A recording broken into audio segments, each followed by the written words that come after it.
Hi, very glad to see you on the channel. Before you start listening to the story, write in the comments whether you like the voice on the video. I used to think marriage was about teamwork, about supporting each other through everything. That's why I signed up for when I married Sarah. I worked long hours, pulled overtime when needed, and made sure we had a home that was safe and secure. I never asked for much, just some kindness, some respect. But over time, I started to notice something. A shift. A subtle change in the way she looked at me, the way she spoke to me.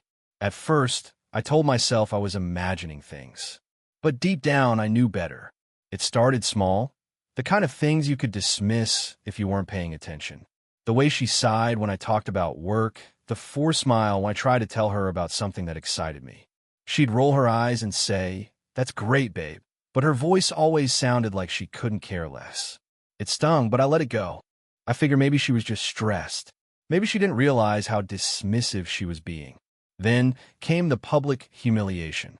At first, it was subtle little comments here and there, teasing me about how I was such a nerd or how I could barely function without a manual. I laughed along because what else could I do? But then it escalated. Every time we were out with friends, I became her favorite joke. One night, we were at a small get-together with her coworkers. I was standing by the drinks table, trying to make small talk with one of her friends, when I heard Sarah's voice from across the room. "Oh, you guys have to hear this," she said, laughing already. "Ethan tried to fix the Wi-Fi last week and spent hours messing with the router, only to realize the cable wasn't even plugged in. I swear, I married a tech guy who can't even work his own gadgets." The room erupted in laughter. My face burned, and I forced a smile, pretending I didn't care. But I did. I cared a lot. It wasn't just a joke. It was the way she told it, the way she looked at me like I was something to laugh at instead of someone she was supposed to love. It wasn't just her coworkers. She did it with family, too. At a family dinner, her father asked me about my job, genuinely interested in what I did. Before I could even finish explaining, Sarah jumped in. "Oh, don't let him bore you, Dad. He'll talk about coding for hours if you let him." Another round of laughter, another hit to my pride. I caught her father's eyes. He looked uncomfortable, but said nothing. No one ever did. The worst part wasn't even the jokes. It was the way everyone went along with it. No one told her to stop. No one asked if I was okay with being treated like a walking punchline. It made me wonder if I was the problem. Maybe I was being too sensitive. Maybe I really was just the awkward husband who didn't fit in with her world. But then came a night at her sister's house. A big family gathering. One of those evenings filled with wine, food, and conversations that dragged on for hours. I had been quiet most of the night, keeping to myself, not in the mood to be Sarah's entertainment. But that didn't stop her. Halfway through dinner, she clinked her wine glass, drawing everyone's attention. "Oh my God, you guys, you won't believe what Ethan did last week." I didn't even have to look up to know what was coming. "Sarah," I warned, already exhausted. She ignored me. "So, he was trying to put together a bookshelf, right?" And I kid you not, he drilled right through the wall into the electrical wiring. Sparks flew everywhere. I thought he was going to burn the house down. Laughter erupted. My stomach twisted. I clenched my jaw, gripping my fork so tightly my knuckles turned white. "That's not what happened," I said, my voice quieter than I wanted it to be. Sarah waved a hand dismissively. "Oh, come on, babe, it's funny." I forced a smile, but inside, something snapped. That night, on the drive home, the silence between us was thick. Sarah was scrolling through her phone, completely unbothered. Meanwhile, my mind was racing, replaying the night over and over. I finally broke the silence. "Why do you do that?" She barely looked up. "Do what?" "Make fun of me. Every time we're with people, you have to turn me into a joke." "What?" She sighed, put her phone down like I was inconveniencing her. "Oh my God, Ethan. It's just teasing. Stop being so sensitive." There was again. Sensitive. Dramatic. Overreacting. Every time I tried to express how I felt, she had the perfect way to shut me down. I tightened my grip on the steering wheel. "It doesn't feel like teasing. It feels like you enjoy making me look stupid." She rolled her eyes. "Maybe if you weren't so awkward, I wouldn't have so much material." My breath caught in my throat. I turned to look at her, and for the first time, I really saw her. Not the woman I had married. Not the woman I had spent years trying to make happy. Just someone who didn't care about me. I looked back at the road, my voice hollow. Got it. Sarah sighed like she was tired of the conversation. You're blowing this way out of proportion. You need to learn how to take a joke. I didn't answer. I just drove. That night, I lay awake while Sarah slept soundly beside me. My mind wouldn't stop. I thought about every moment I had ignored, every time I'd swallowed my pride just to avoid a fight. Every little crack in our marriage that I had convinced myself didn't mean anything. But now it was too obvious to ignore. She didn't respect me. And for the first time, I wasn't sure if I could keep pretending that was okay. I woke up feeling like I hadn't slept at all.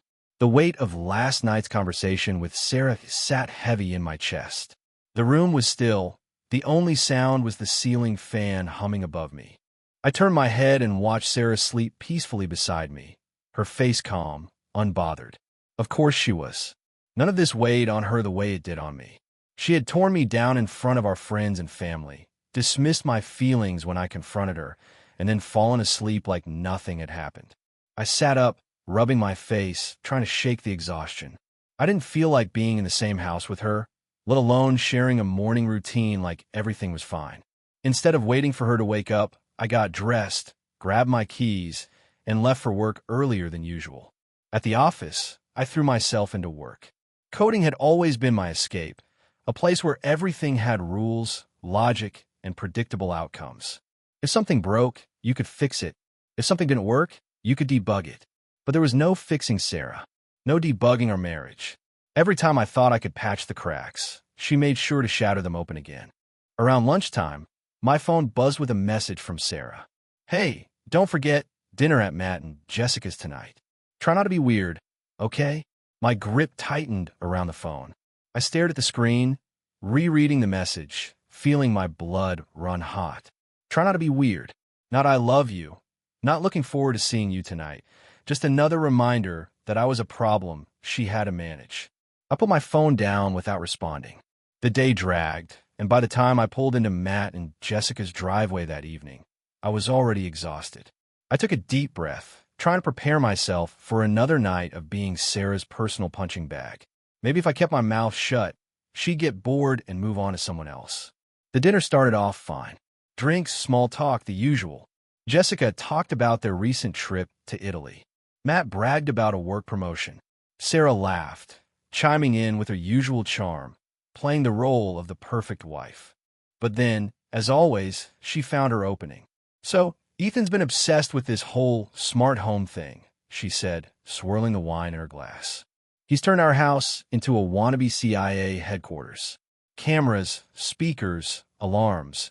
He probably knows when I sneeze. Jessica raised an eyebrow, smirking. Wow, so you're like a high-tech babysitter for your own house. Sarah grinned. More like he just likes pretending he's in a spy movie. I swear, if I let him, he'd probably start talking to me through the speakers like some creepy AI.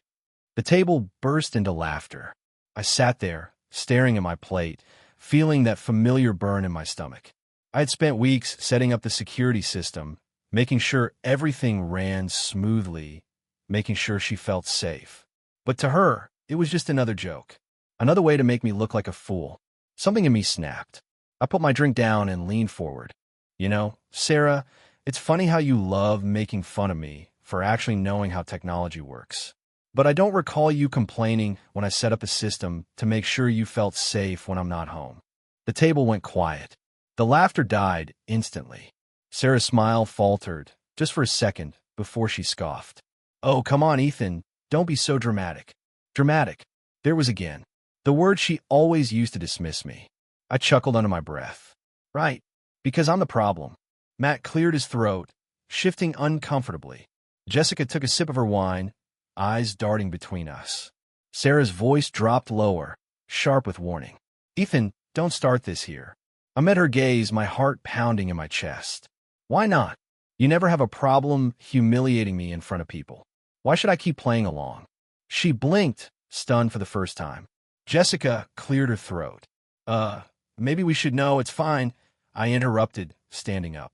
I think I've lost my appetite anyway. I grabbed my coat, feeling the weight of their stares. Thanks for dinner. Sarah's chair scraped against the floor as she stood. Ethan, sit down. I turned to her, my voice steady, firm. You want me to sit down? So you can keep making me look like a joke? No thanks, Sarah. I think I've had enough for one night. Her face turned red with frustration, but I didn't care. I walked out of the house, down the driveway, my hands shaking from adrenaline. As I reached my car, I let out a breath. I had never pushed back like that before. Never made her uncomfortable the way she made me. For the first time in years, I had spoken up. I had said something, and as I drove away, I realized something else. She had spent so much time making me feel small, convincing me I wasn't enough. But I wasn't the problem. She was. And maybe, just maybe, I was finally ready to do something about it. I didn't go home right away. Instead, I drove around aimlessly, letting the city lights blur past as I tried to make sense of everything. The confrontation at dinner had left me raw, my emotions tangled between anger and something dangerously close to relief. For once, I hadn't let Sarah walk all over me. I had stood my ground, but that small victory didn't erase the years of damage. It didn't fix anything. Eventually, I pulled into a late-night diner, one of those places that smelled like burnt coffee and old grease, but always felt oddly comforting. I ordered a cup of black coffee and sat in a booth by the window, staring at my reflection in the glass. The man looking back at me wasn't who I used to be. I had spent years trying to be a good husband, trying to make Sarah happy, trying to ignore the constant jabs and the way she never took me seriously. But why? What had I really been holding on to? My phone buzzed, pulling me out of my thoughts. It was a text from Sarah. Where are you? No apology. No concern. Just an expectation that I'd answer like nothing had happened. I let the message sit there, unread. A few minutes later, my phone rang. Mike, one of the few people I still consider a real friend. I hesitated, then answered. Hey, you good, man? His voice was casual, but I could hear the concern underneath. I exhaled. Not really. Figured, he said. You took off for dinner pretty fast. Sarah looked pissed. I let out a humorless laugh. Yeah, well, I'm done being her personal joke. There was a pause. About time. His words caught me off guard. What? Ethan, I've never said anything because I didn't think you wanted to hear it. But man, the way she treats you? That's not normal. It's not right. I clenched my jaw, staring down at my coffee. Yeah, I admitted. I think I'm finally seeing that. I ended the call shortly after and sat there for a long time, just thinking. When I finally drove home, the house was dark except for the glow from the kitchen. Sarah was waiting. I walked in, setting my keys down, but before I could even take a step, her voice cut through the silence. Where were you?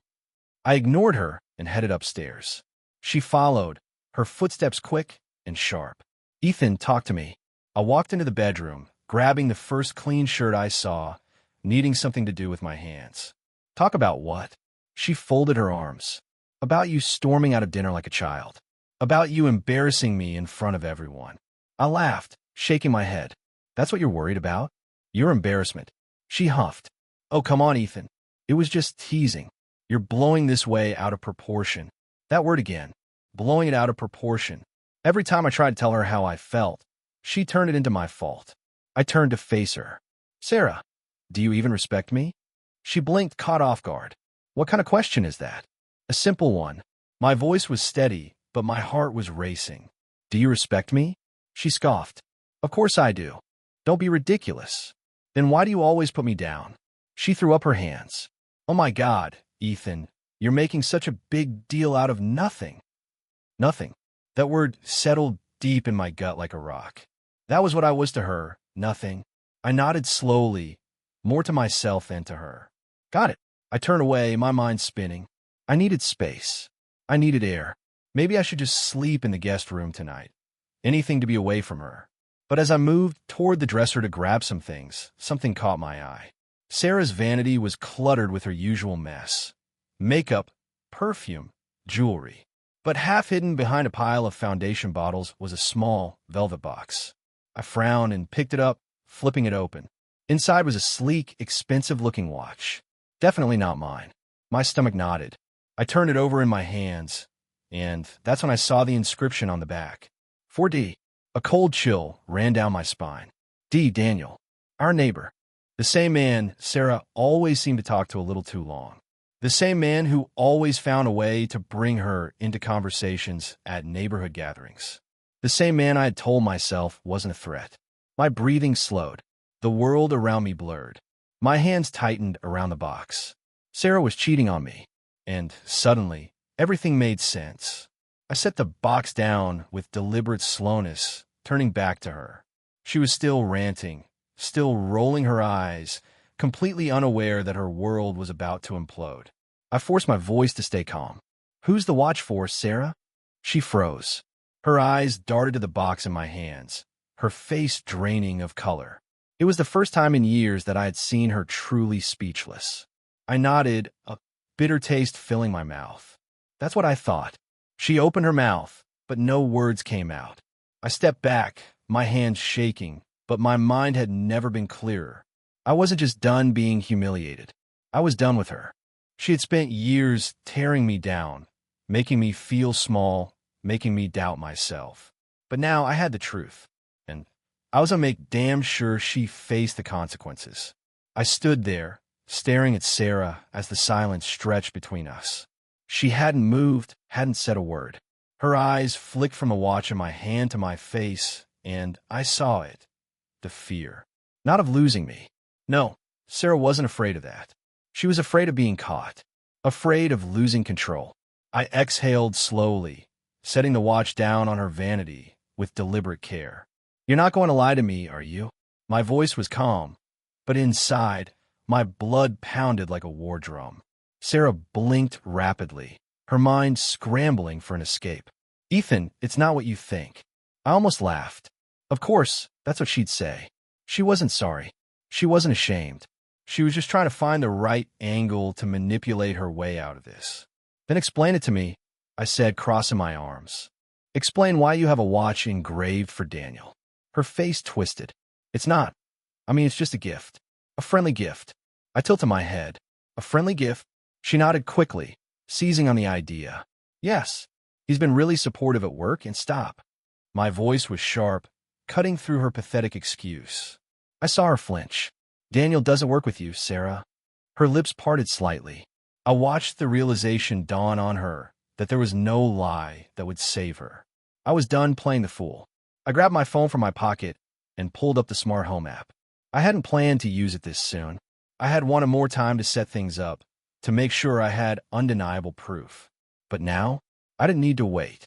I tapped the screen, and the living room speakers downstairs came to life with a recording from 2 nights ago.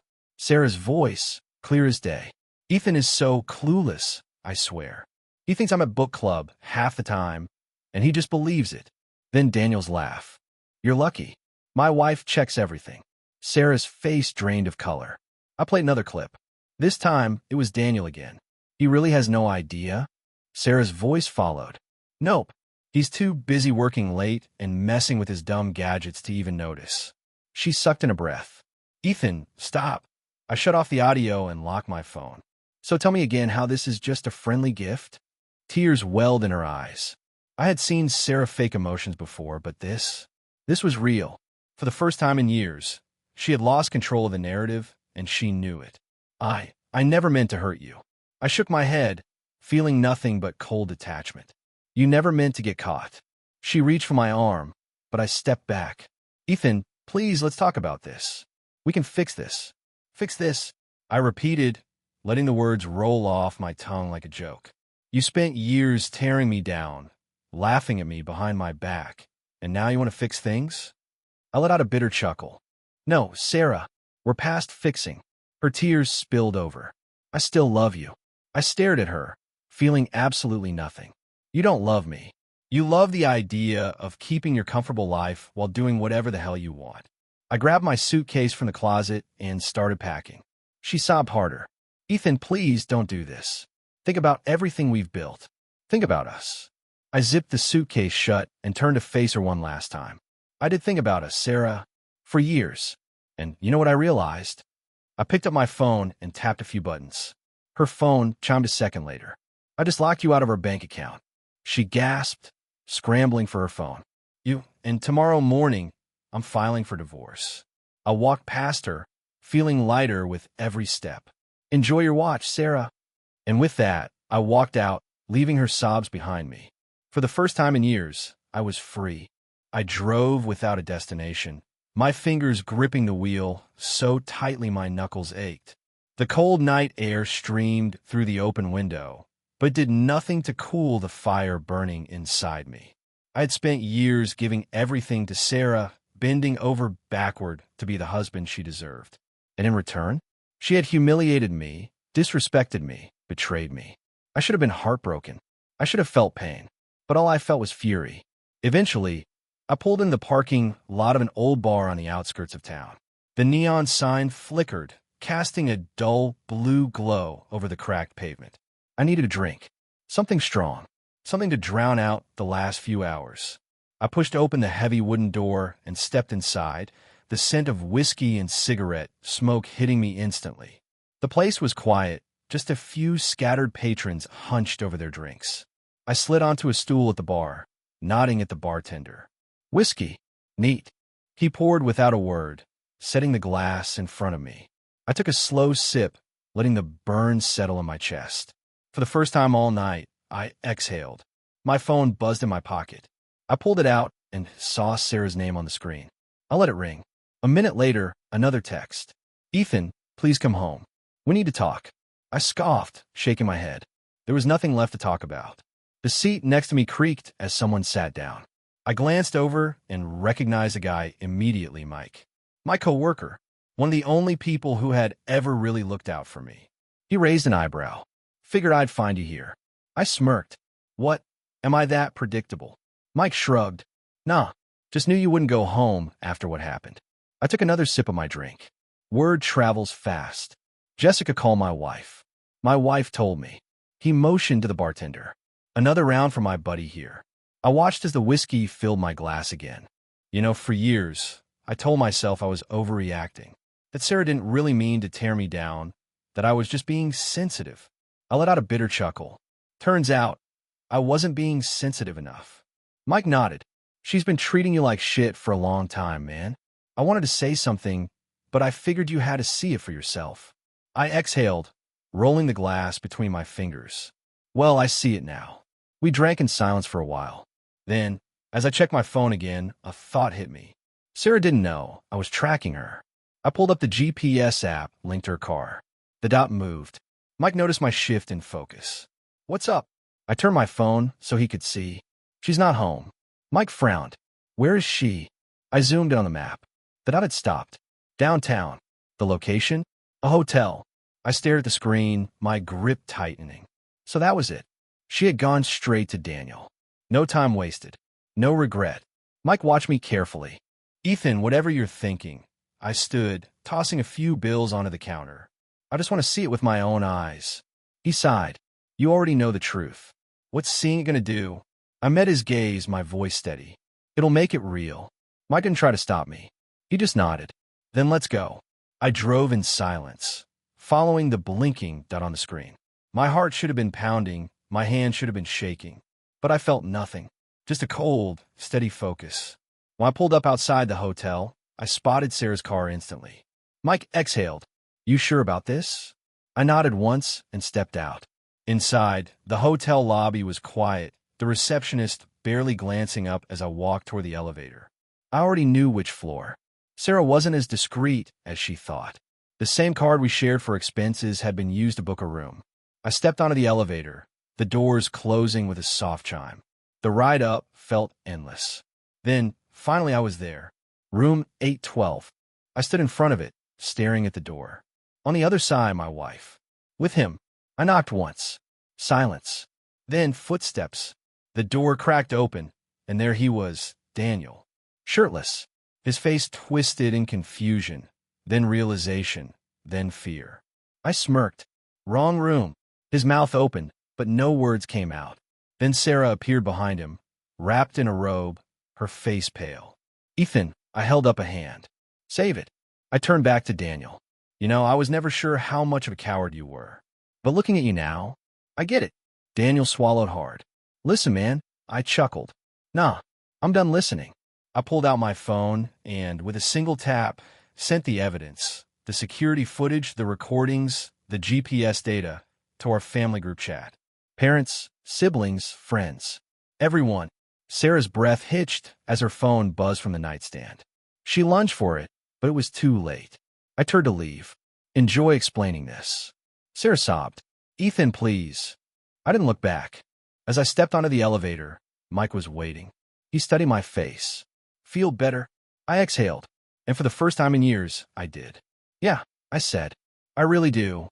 I drove home in silence, my hands steady on the wheel. The adrenaline was gone. The rage simmered down to a cold certainty. It was done. Sarah's world had collapsed in real time, her face frozen in horror as her phone lit up with the evidence I'd sent. There was no coming back from that. No way to twist the truth, no way to manipulate her way out. The perfect wife, the charming hostess, the woman who spent years making me feel small. She was exposed. And for the first time, I didn't care about the fallout. When I pulled into the driveway, the house felt different, lighter. For years, this place had been a battlefield disguised as a home. Every room held echoes of her condescension. Every corner a reminder of how long I had tolerated being treated like a joke. But now, it wasn't mine anymore. Not really. I had packed a bag. I had made my choice. I stepped inside and closed the door behind me. The house was dark except for the glow from the kitchen. Sarah was there, sitting at the table, staring at the phone in her hands. She looked up when she heard me, her face streaked with tears, eyes swollen. For a second, she just stared at me like she didn't recognize me. Ethan, she croaked, her voice raw. We need to talk. I let out a breath, shaking my head. No, Sarah, we really don't. She flinched like I had hit her. Please, she whispered. Just let me explain. I leaned against the counter, folding my arms. Explain what? That you lied? That you laughed at me behind my back? That you let him into our house, into our bed? I let out a humorless chuckle. No, I think I've got the story figured out. She swallowed hard, gripping the edge of the table like it was the only thing keeping her upright. It wasn't supposed to be like this. I raised an eyebrow. What was it supposed to be, Sarah? A harmless fling? Just a little fun? She covered her face with her hands, shoulders shaking. I don't know. I was stupid. I was selfish. I didn't think it would blow up in your face. I finished for her. Yeah, that part was obvious. She looked up, eyes desperate. But I love you. I exhaled through my nose, rubbing a hand down my face. You don't love me, Sarah. You love the comfort I provided. You love that I never fought back. You love knowing I was always here, always loyal, no matter how much you push me down. I leaned in slightly, my voice steady. That's not love. That's convenience. She let out a choked sob. Please, Ethan, don't leave. We can fix this. I stared at her for a long moment, taking her in, the trembling hands, the way she looked at me like she was just now realizing what she had lost. It should have mattered. A year ago, maybe even a month ago, it would have. I would have fought for her. I would have begged her to see me, to love me the way I had loved her. But now I felt nothing. I picked up my bag and slung it over my shoulder. You broke us, Sarah, and you can't unbreak something just because you don't like the consequences. She shot up from her chair, panic flashing across her face. You're really leaving? I nodded once. Yeah, I am. Tears spilled down her cheeks as she took a shaky step toward me. What am I supposed to do? I stared at her, the woman I had once promised forever to, and for the first time in years, I thought about myself first. That's not my problem anymore. I walked out, closing the door behind me. And just like that, I was free. The morning after I left, I woke up in a motel room with a stiff neck and a mind that refused to quiet down. The air smelled of stale carpet and cheap coffee. But for the first time in years, I wasn't waking up to Sarah's voice cutting through the silence with some passive-aggressive complaint. No es ni de remarks. No eye rolls. Just peace. It felt strange. I sat on the edge of the bed, scrolling through my phone, checking messages. Unsurprisingly, there were a few missed calls from Sarah, a couple of texts that started with "please talk to me" and quickly escalated to "you're ruining our lives." I didn't answer. I had nothing left to say. Instead, I focused on what mattered: the divorce. I had already set up a meeting with a lawyer later that day, and I wasn't walking into it unprepared. I spent the next few hours gathering everything I needed: financial records, texts, emails, even the recordings from the smart home system. Sarah had spent years trying to make me feel like I was the fool in our marriage, but today she was the one caught in checkmate. By the time I walked into the law office, I was ready. My lawyer, a sharp, no-nonsense woman named Lisa, greeted me with a firm handshake and wasted no time diving into the details. "I've reviewed the evidence you sent over," she said, flipping through her notes. "Honestly, you're in a solid position here. Given the proof of infidelity, we can push for a favorable settlement. The biggest challenge will be Sarah's reaction." I scoffed. "She'll fight me on everything, won't she?" Lisa gave a small, knowing smile. Cheaters tend to play the victim when the consequences hit. She wasn't wrong. Later that afternoon, I sent Sarah a message. "I'll be moving forward with the divorce. My lawyer will be in touch. Don't contact me unless it's through legal channels." I stared at the screen for a second before hitting send. Almost immediately, the typing bubble appeared, then disappeared, then reappeared. After a minute, a message came through. "You don't have to do this. Please, let's talk." I locked my phone and tossed it onto the passenger seat. There was nothing left to discuss. The next few weeks were a storm. Sarah didn't take being served well. She tried everything: anger, guilt, manipulation.